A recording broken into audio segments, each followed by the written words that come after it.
Levítico 21, 1 ao 24, tá bom? Conduta dos sacerdotes, as qualificações espirituais e físicas. Estamos falando aqui especificamente dos sacerdotes, né? Se você olhar o versículo 2 e 3, vai falar sobre os contatos permitidos, no caso, permitidos por lei, para que o sacerdote, ele observe, em primeiro lugar, e, acima de tudo, essa questão da purificação. Primeiro, disse ainda o Senhor a Moisés, diga o seguinte aos sacerdotes, aos filhos de Arão, um sacerdote não poderá tornar-se impuro por causa de alguém do seu povo que venha a morrer, né? A não ser por um parente próximo, como mãe ou pai, né? Filho ou filha, irmão ou irmã virgem, a irmã tem que ser virgem, dependente, né? Não pode ser uma pessoa que já tem sua liberdade financeira, não. Tem que ser uma virgem independente dele, né? Do sacerdote. Por ainda não ter marido, no caso, né? Então, por causa dela, poderá tornar-se impuro. Não poderá tornar-se impuro e contaminar-se por causa de parentes por casamento, né? A pessoa casa com fulano e aí aquele fulano você acaba tendo algum parentesco com aquela pessoa por causa do casamento. Os sacerdotes não raparão a cabeça, nem apararão as pontas da barba, tá? Nem farão cortes no corpo, serão santos ao seu Deus e não profanarão o nome do seu Deus pelo fato de apresentarem ao Senhor as ofertas preparadas no fogo, ofertas de alimento do seu Deus, né? Do seu Deus, e tudo tem que ser santo, eles serão santos. Então o versículo 7 diz assim, não poderão tomar por mulher uma prostituta, uma moça que tenha perdido a virgindade, ou uma mulher divorciada do seu marido, porque o sacerdote é santo ao seu Deus. Considerem-no santo, porque ele oferece o alimento do seu Deus. Considerem-no santo, porque eu, o Senhor, que o santifico, sou santo. Se a filha de um sacerdote se corromper, tornando-se prostituta, desonra seu pai, ela deverá morrer queimada. Meu Deus, olha, Levítico, né? Levítico 21, versículo 9. Rapaz, a lei, vou te falar. Tá aí, versículo 9. Versículo 10. O sumo sacerdote, é o líder de todos, né? O número 1, vamos dizer assim, o sumo sacerdote.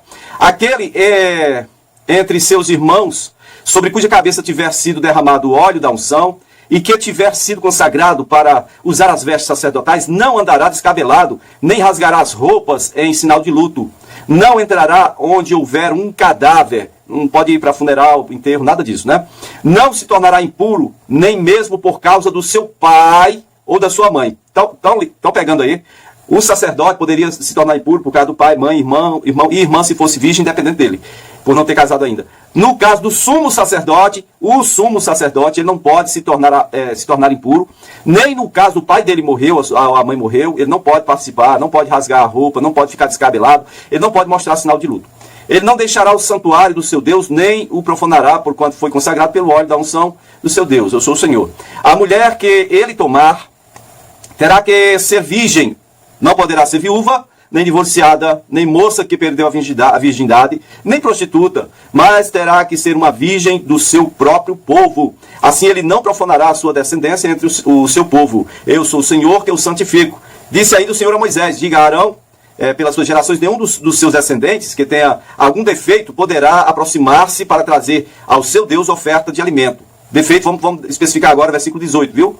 Nenhum homem que tenha algum defeito poderá aproximar-se.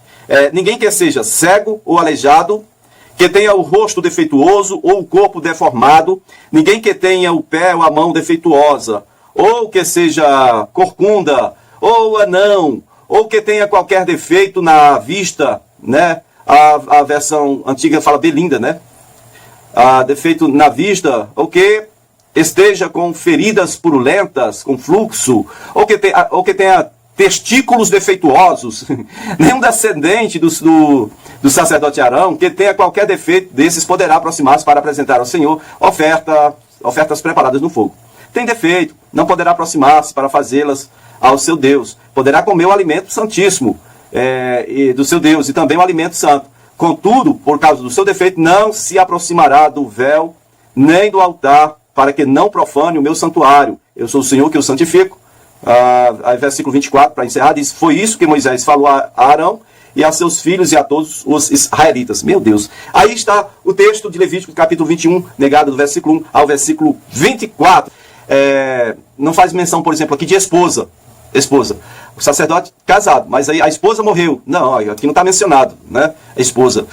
Sob as leis do Segundo Templo, era permitido ao sacerdote lamentar-se por suas esposas, pois a frase seu parente mais chegado, versículo 2, era interpretado como se incluísse a esposa, embora ela não seja ali especificamente mencionada, né? O Targum de Jonathan assim interpretava, e essa interpretação foi incluída na versão caldeia, né, do Antigo Testamento. Se a mãe de um sacerdote deve ser incluída, então eram permissíveis 7 tipos de contato, né? No caso de contato com as leis na época do Segundo Templo, isso lá na frente, certo? O sacerdote não só tinha permissão de fazer esse presente aos rituais, os ritos fúnebres, por essas 7 pessoas, mas também estava na obrigação de fazê-lo. Ele não só era permitido, ele tinha que fazer o ritual ali fúnebre. Os ritos pelos mortos eram tidos como ritualmente contaminadores, devido à sua associação com um cadáver. No versículo 5 desse capítulo 21 de Levítico, nada de lamentações, tá? A moda pagã. Nada de lamentar a moda pagã. Retalhar o corpo, marcar o corpo, tal, fulano morreu, nada disso, tá bom? Eram proibidas coisas como rapar os cabelos, dar o zerão, né, como diz o outro aqui, cortar ou desfigurar os cantos da barba, né? Os judeus geralmente usam, né? Aqui também eles não cortam aqui, né? Mutilar se não pode. Levítico 19, versículo 27 e 28, também vai falar alguma coisa sobre isso. Então, naquele trecho, a regra aplicava-se a qualquer hebreu durante os tempos de lamentação pelos mortos, né? Levítico 21, agora o versículo 7, vai falar sobre a questão de não tomar uma mulher prostituta, né? O sacerdote não tomará uma mulher prostituta. Temos aqui, aqui restrições acerca do casamento do sacerdote. Um sacerdote também não podia casar-se com uma mulher divorciada. O texto não destaca a possibilidade de uma viúva como esposa. O sumo sacerdote aqui, no caso, uma viúva também ficava excluída dessa lista, né? O texto diz lá na frente que tem que ser com uma virgem, tá certo? Versículo 9. Quando diz que a filha de um sacerdote, se ela se tornar prostituta, deve morrer queimada. Olha o preço aí que a filha de um sacerdote ia pagar, rapaz, se ela vacilasse. Geralmente esse negócio de morrer queimada, gente, primeiro vem a questão do apedrejamento, geralmente, tá? A história aqui dos hebreus aqui, primeiro passava pela pedra, para depois fogo, tá bom? Então, a expressão prostituir-se aqui parece indicar um ato de adultério e não de tornar-se literalmente uma prostituta cultual, como era comum naquela época, as jovens se tornarem prostitutas cultuais, né? Você via ao Deus tal, fulano se tornava prostituta, era um emprego que elas arrumavam, certo? E era um negócio praticamente legalizado, né? O povo aceitava de forma muito natural, certo?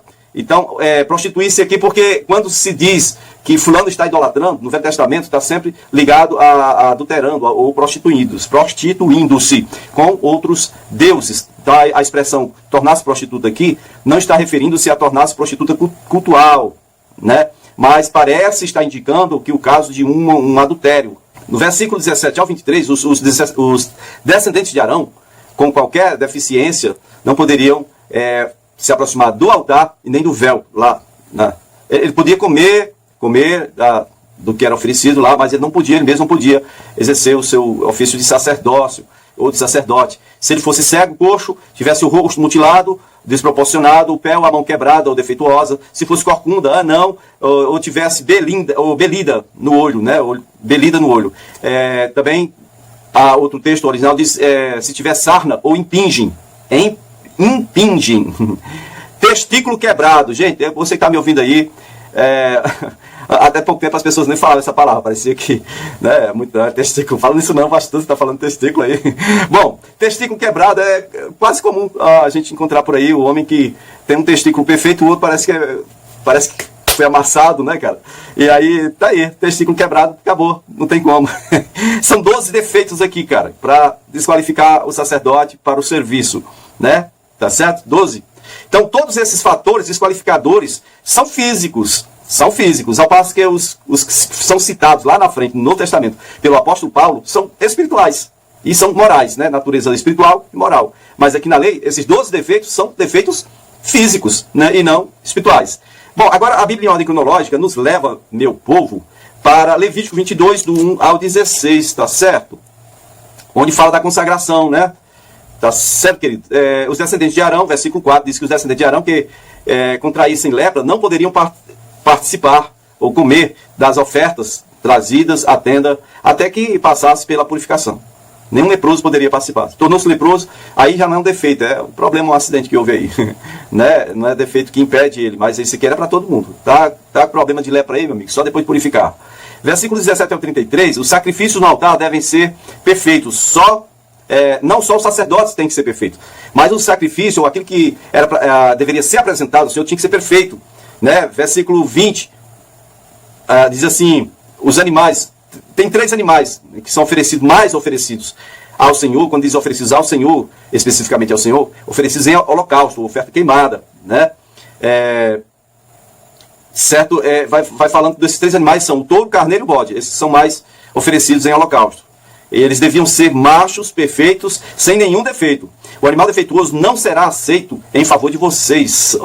É o que diz aí, no versículo 20 de Levíticos 22. E no versículo 22, Levítico 22, diz: o animal cego, aleijado, mutilado, atrofiado, ulceroso, feridento, com fluxo, né? Esse daí está desqualificado.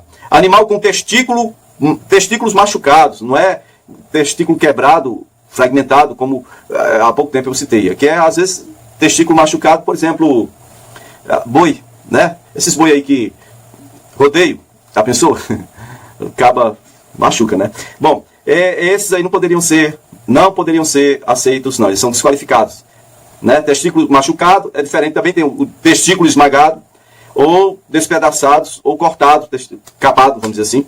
São desqualificados para o holocausto, mas poderão ser apresentados como ofertas voluntárias, negrada. Mas o holocausto, ninguém participa do holocausto. O holocausto é uma oferta que é exclusivamente do Senhor, só dele, nenhuma parte, ninguém pega nenhuma parte para si. Né? É exclusivamente do Senhor. E ele não aceita animal defeituoso, é desqualificado, tá bom, negada? Bom, bora correr aqui, senão o tempo nos vence. Vamos lá, versículo 28 diz: não matem uma vaca, ou uma cabra, ou uma ovelha, e a sua cria no mesmo dia. Não façam isso, né? Certo? Porque se fizerem isso, o sacrifício não vai ser aceito pelo Senhor. Seja o sacrifício que for. Cabra, ovelha, né? Ou uma vaca. Você sacrificar os dois no mesmo dia, não pode. Versículo 28. E aí, nós pulamos para Levítico 24, do versículo 10, negada. Versículo 10 ao 16. Vai falar da blasfêmia, né? A blasfêmia. O infeliz caso de uma discussão entre um filho de um casamento misto, né? Tipo, um egípcio casou-se com uma israelita. Esse rapaz, ele estava lá no acampamento lá e discutiu com um outro lá, né? E com um outro filho de egípcio. Parece-me que o jovem era filho de Selomite, filha de Dibri, da tribo de Dan. Ele foi aprisionado e depois foi levado para fora do acampamento e foi apedrejado até a morte pela blasfêmia proferida. Olha aí, né? Solemite, no hebraico, quer dizer pacífica, ou perfeita, completa. Parece que depois que mataram o filho dela, a pedrada, tornou-se uma regra geral. Blasfemou, tome pedrada. Blasfemou, morreu. Apedrejado. E né? Um grupinho não, é a congregação toda. Imagine aí a quantia de pedra. Cara, o sujeito terminou de morrer, ele está debaixo de uma montanha de pedra. Mais de 2 milhões de pessoas, né? Vamos pegar aí que só 600 mil, daqui para frente nós vamos ver o recenseamento, o censo, né? 600 mil homens de 20 anos para cima que tinham condições de ir à guerra. Se for só esses aí, 600 mil, cada um com uma pedra para jogar no cara, olha a montanha de pedra, ele ficava enterrado, sepultado logo ali, meu filho. Não tem como. Ia ficar ali mesmo. Era uma vez, Levítico 24, versículo 17 ao 22. Vamos lá. Se alguém ferir uma pessoa ao ponto de matá-la, terá que ser executado. Foi sem querer, não tem problema não, vai morrer. Tome pedra. Aí, ó. Quem matar um animal fará restituição, vida por vida. Se alguém ferir seu próximo deixando-o defeituoso, assim como lhe fez, lhe será feito. Né? Fratura por fratura, olho por olho, dente por dente. Assim como feriu o outro, deixando-o defeituoso, assim também será ferido. Quem matar um animal fará restituição, mas quem matar um animal... mas quem? Espera aí. Gente, essa leitura não está legal. Versículo 21, ó. Quem matar um animal fará restituição. Mas quem matar um homem, tá certo. Quem matar um homem será morto, tá certo. Vocês terão a mesma lei para o estrangeiro e para o natural da terra. Eu sou talion lex talionis. Tá certo?